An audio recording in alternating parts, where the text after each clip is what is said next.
આજે આપણે બનાવીશું લગ્ન પ્રસંગમાં બને એવું રીંગણ બટાકાનું શાક।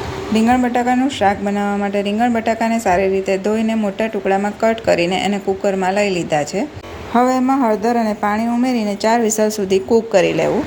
હવે એક વાટકીમાં 2 ચમચી જેટલું કશ્મીરી લાલ મરચું, 5 ચમચી જેટલી હળદર અને 1 ચમચી જેટલું ધાણા જીરું લઈ લઈશું। હવે એક કઢાઈમાં તેલ લઈને એમાં રાઈ જીરું ઉમેરવા, સાથે હિંગ ઉમેરવી, સાથે 1 ચમચી જેટલું આદુ મરચાં અને લસણની પેસ્ટ ઉમેરવી। હવે એમાં તૈયાર કરેલો મસાલો ઉમેરીને એને થોડું સાંતળી લેવું। એમાં 5 ચમચી જેટલો ગરમ મસાલો ઉમેરીને જે શાક આપણે બાફ્યું છે તે ઉમેરી દેવું। હવે એમાં સ્વાદ પ્રમાણે મીઠું અને 1 ચમચી જેટલી ખાંડ ઉમેરવી।